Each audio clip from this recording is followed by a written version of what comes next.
Vercel announced a whole bunch of things last week for their service, but also for Next.js. Now, NextJS 13.4 takes Next.js app router from beta into release, which is great. So app router is now the default for our applications. It also adds server actions, which are a great way of building back-end for front-end APIs really easily in our application.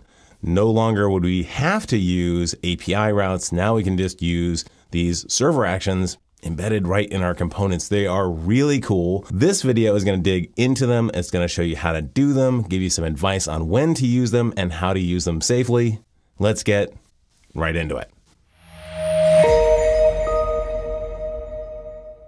Okay, so to start off, we're going to use npx create next app at the latest, and then we're going to call our project Next.js 13 server actions. Of course, all of this code is available to you on GitHub. There's a link to that in the description right down below. Let's hit enter and see how we go. Of course, we want to use TypeScript. We want to use ESLint. We want to use Tailwind CSS. We want to use the source directory. And this is the new fun part with the release. Now we've gone from app router being an experimental thing to just being the recommended way to do our applications. So now the app directory that we've all been messing around with for a while now is now the default standard. So let's hit yes. And then just to make sure that we're using the right import alias, I'll make sure that it's @/, and there we go. All right, now bring that up in VS Code. And I'll run the server in development mode. Okay, looks good. We've got our Next.js 13 server running. Let's go and experiment with our first server action, which relates to how we handle form posts. Let's get right into the code. So for our first example, let's go take out all this boilerplate. And to start off, we're going to create a very, very simple to-do list. So let's start by just creating some locally stored to-dos on our server. So now we've got our array of to-dos. Let's go and format them so that we can see them.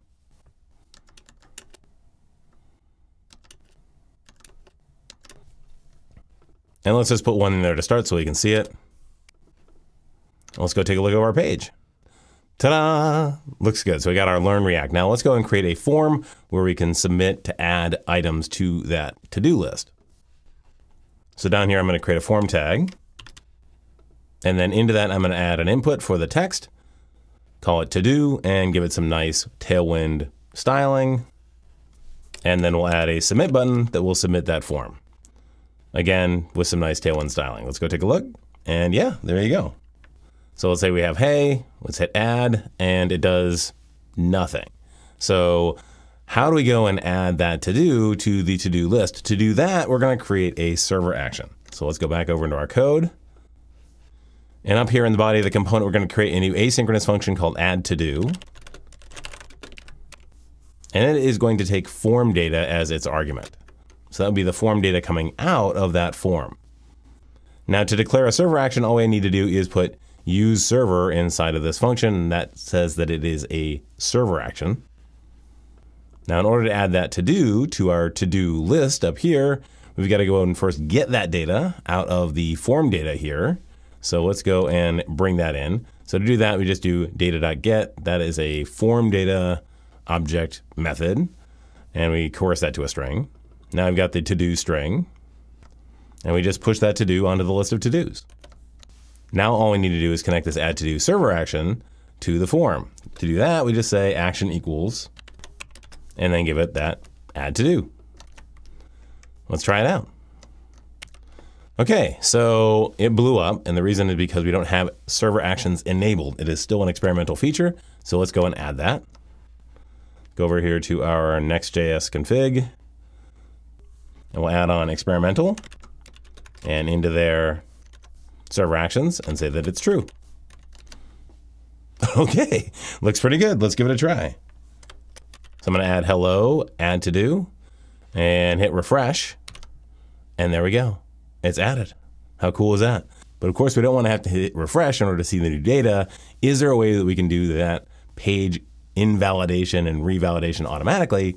Absolutely. Let's go back into the code and add in a revalidate path down here that will essentially refresh the page. Let's bring in revalidate path from the cache and save. All right, let's try it out. Okay, awesome. How easy is that? So of course I can hit refresh a bunch of times on this server and we will always get the same list of to-dos. And in fact, I can go over to another browser, let's say Safari, and now I'll see the exact same list of to-dos. Why? We are talking to the same server and the server has that list of to-dos in memory. Now it's important to know that these are not session-specific to-dos. We only have the one list of to-dos, so no matter who you are, where in the world you're coming from, you're always going to get this list of to-dos. So it's important when you do these server actions to understand the context. Do you want this to be a session-specific thing? Do you want this to be a global thing? And make sure that you implement your code appropriately. So it's unlikely that you're going to be using memory to store data like I have here. More likely, this add to do is going to be calling out to a database or some key value store to actually store the data long term. Don't store anything in memory because you're probably going to have multiple servers running simultaneously and the memory is not going to be synchronized between all of them. So that's number one. You're probably going to be calling out to some service here. The second important thing to know is that you're actually creating an API when you create one of these server actions. If you had API routes in the past and you added a lot of security to those endpoints, you're going to want to do the same kind of thing here. Because let's go take a look over in the server. You can see that we're actually making a call to the server anytime that we hit this form post. So let's type in something like hello again. Bring up the network inspector, hit add to do, and we can see that we are actually making that request to the server. So you're going to want to make sure that that API endpoint is as secure as any other API endpoint that you're going to publish on your server. So we're going to try out a few more variations when it comes to server actions. Let's go and take each one and put it into its own directory so that you'll have them in the GitHub repository, of course, linked to in the description right down below. We'll call this one form post. So I'll go and take the contents here, go create a new directory under source app called form post. And into there, create a new file called page.tsx. Now I'm just going to go and remove the contents from the home page. And we'll add a link for our first example. I can go over to our home page, click on our form post, and there we go. Same example as before. Awesome. Now before I move on, I do want to show one really cool thing. So let me go bring up the console again. And I'm going to hit Command-Shift-P and then type in JavaScript. I'll disable JavaScript and then hit refresh. Now we can't load anything. So let's try this again. Let's go goodbye here. Hit add to do, and it still works. We have a React app that works without actually having any JavaScript running on the page. Let me prove it. So we'll go over here into Visual Studio Code, go into our layout, and I'll add a NoScript tag to our layout. NoScript tags are only shown if there's no JavaScript. So let's go back into our arc, hit refresh, and we can see JavaScript is disabled. So 100% we now have a React app that can work without JavaScript on the front end. This is actually really cool. I don't think we've ever had this in Next.js specifically, so awesome. Now let's re-enable JavaScript because we're not crazy. But what happens if that form post takes a little while? We want to be able to, for example, disable the add to do button if the form post hasn't completed yet. So to do that, we're going to use a new experimental hook called useFormStatus. Let's go over into our code.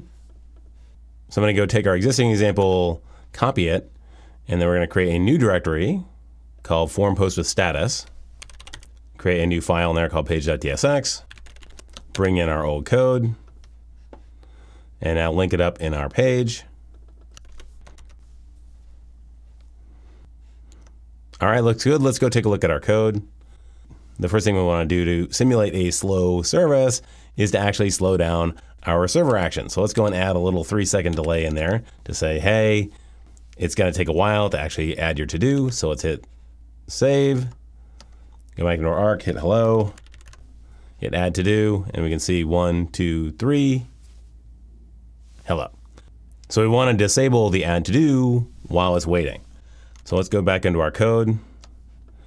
So what we want to do is disable this add to do button that means that we actually have to run some JavaScript on the client, which means that this to-do button actually has to be a client component.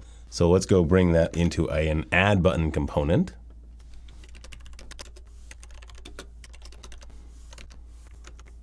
Looking good so far, so let's go and make that a client component. That way we can use a hook. And the hook is experimental use form status, which we will alias to use form status. Now, when you invoke that, you get an object back, and one of those object elements is pending. True if it's going and false if it's not going. So let's disable it if it's pending. And now that we have our add button, let's go bring that into our page. And just replace our existing button with that button. We'll do hello again, hit add to do, and now we can see that it's grayed out until it comes back. Nice, super clean. Another way to monitor this API transaction is to use transitions. Now, transitions came along with React 18. Haven't really gotten all that much use out of them yet, at least I haven't, but I think they're really cool in this case.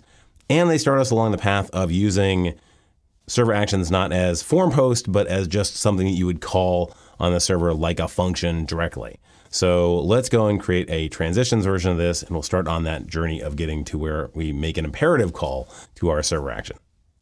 So I'm going to go back into our home page and then create another route for with transition. And then I'll copy our form post with status and create our form post with transition. All right, let's go take a look at our form post with a transition. Now, to get your transitions, we need to change how we're talking to our server action. Here we are posting to our server action using a form. Instead, we want to just call the server action as we would any other function. So let's migrate add to do first. To do that, we're just going to get the to do as a string and then just add it to our list so we can get rid of our form data stuff. Now we can see from the red squiggly that the add to do action is no longer compatible with forms. So let's just go and take this form and turn it into a div. So now how is add button actually going to call add to do? Well, it's going to go and get add to do as a prop.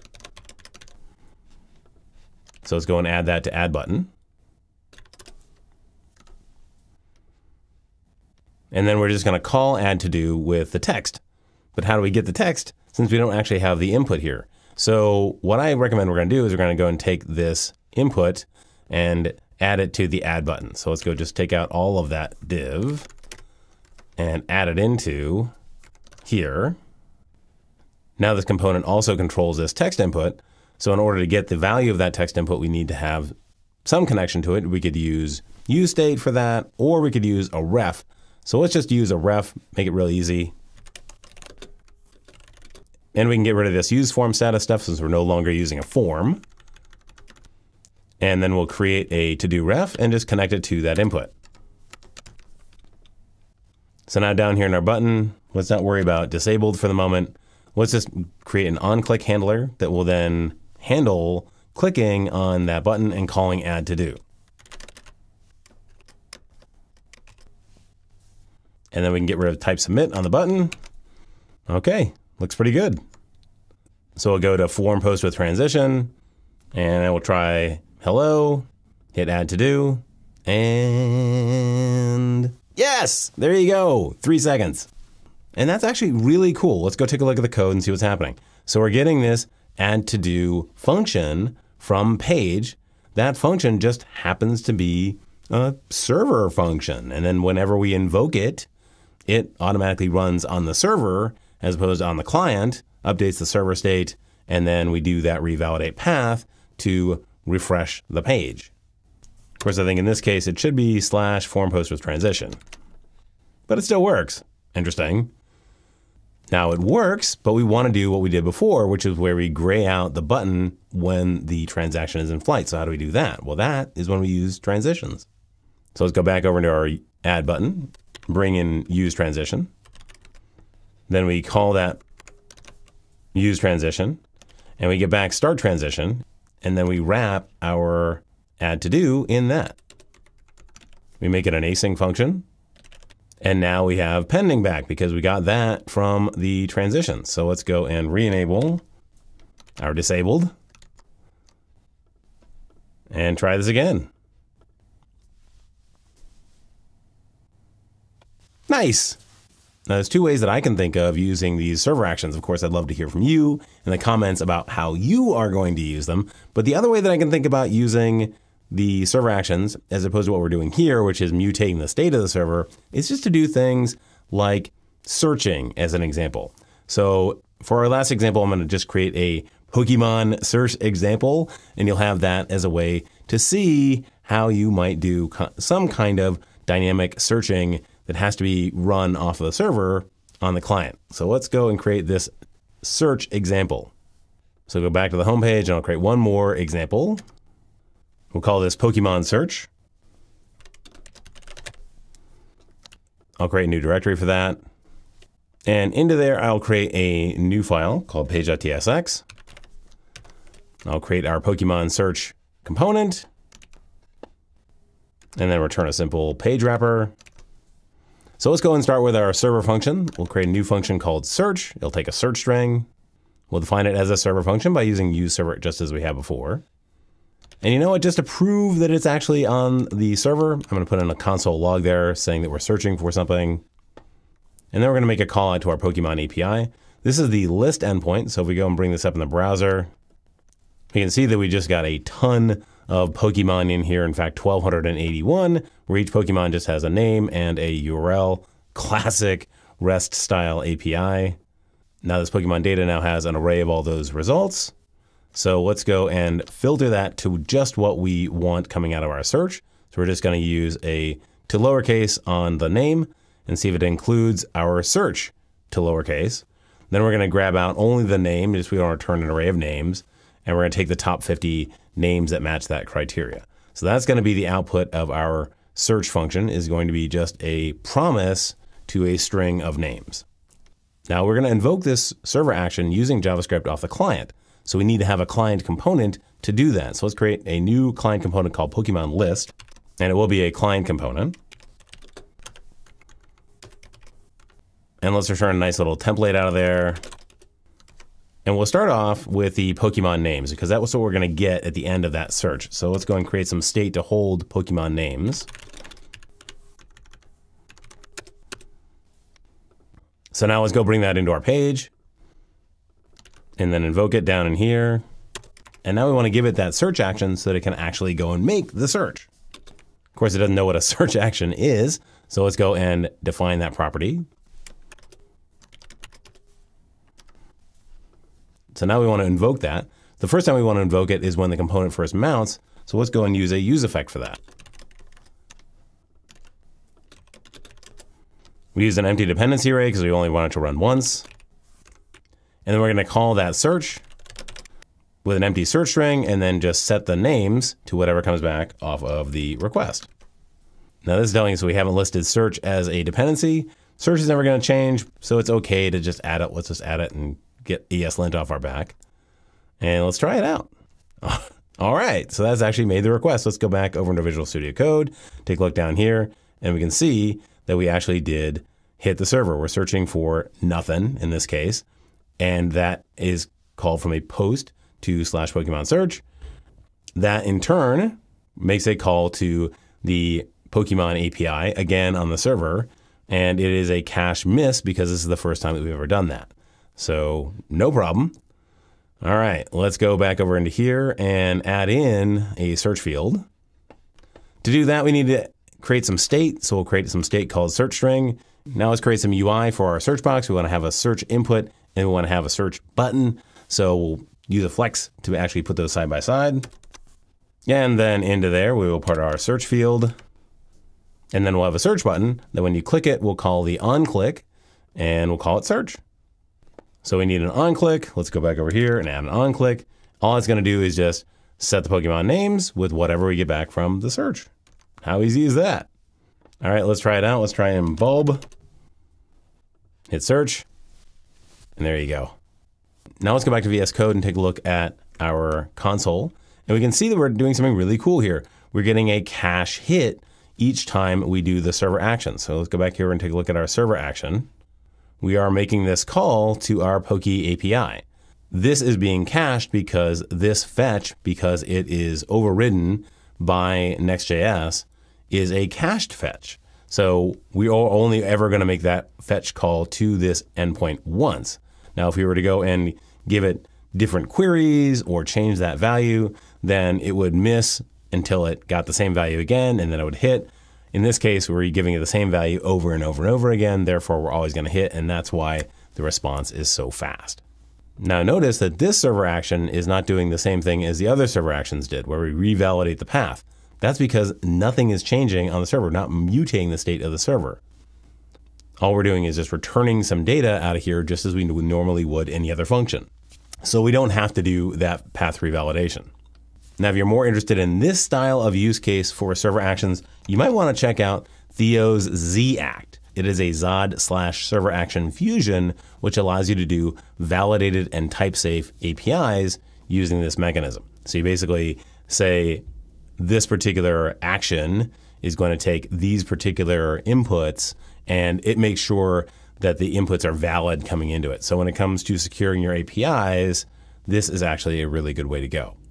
Okay, I hope this gets you excited about all of the possibilities of client and server interaction that we get with NextJS 13.4 server actions. Let me know in the comments right down below. Of course, a link to this code is in the description. In the meantime, if you like the video, do me a favor and hit that like button. That's the way that the YouTube algorithm gets to like and share my videos. And of course, I would love a subscribe if you want to see more videos just like this one.